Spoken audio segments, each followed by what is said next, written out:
For Armaan, Rabbi.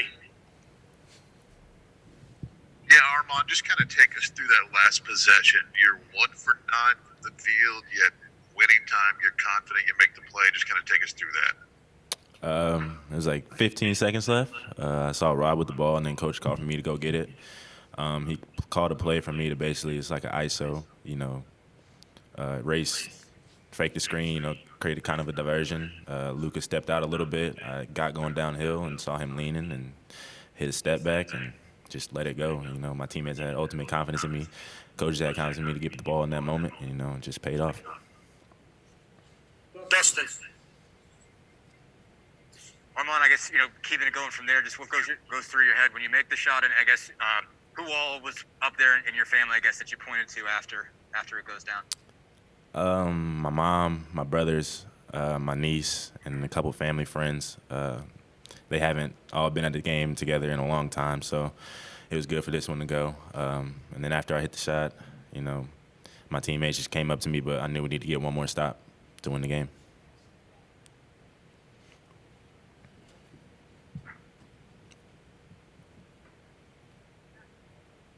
Tom. Armand, you guys, you and Rob and Al were at one point 1 for 23 shooting in the game. But then you made your last two, and Rob hit that big three at the end.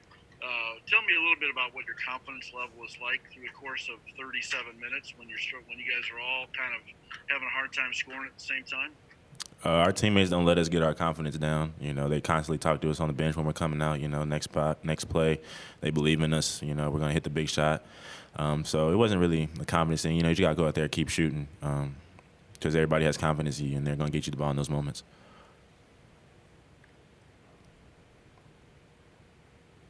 Zach. I guess Armand, to ask about Race for a second. I know you guys have thrown some different coverages at guards at these last couple games, and he's gotten some points, but he's had to maybe be a little bit less efficient to do it. Just how big was Race today defensively, especially in those late possessions when it felt like Iowa was really force-feeding guards? Race was incredible. Every time, both times we played him, he's done a solid job on him. I know it's a tough cover to handle by yourself, but, he stepped up to the challenge every game. And, just battled his heart out, left it all on the floor. Good job, Race. Appreciate it. Last two questions will be for Race, Dustin, and Mike Pegram. And Race, yeah, just to play off of that, basically, I mean, what is it like to try to cover guards, especially one-on-one, and just what were you trying to do there, and what did you ultimately feel like just went well for you in that matchup? Guarding Garza is a challenge. You really just got to give him different looks. He's a great player, so you really just got to focus on giving him different looks and not really letting him feel you, and just really focusing on trying not to let him get the ball in the first place. So if you can let him not get the ball, then it's no offense for him. So that's really what I was focusing on, just different looks and trying not to let him catch it. Last question, Mike Pegram. Hey, Race, you played a lot of the game with 4 freshmen on the floor, and talk about the lift that they provided, and do you feel that extra energy from those young guys? Definitely. Props to the young guys. They bring it to practice every single day.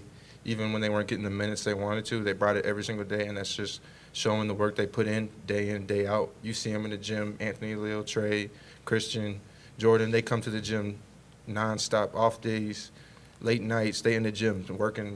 So, I'm just so happy for them seeing the work pay off. All right, guys, thank you.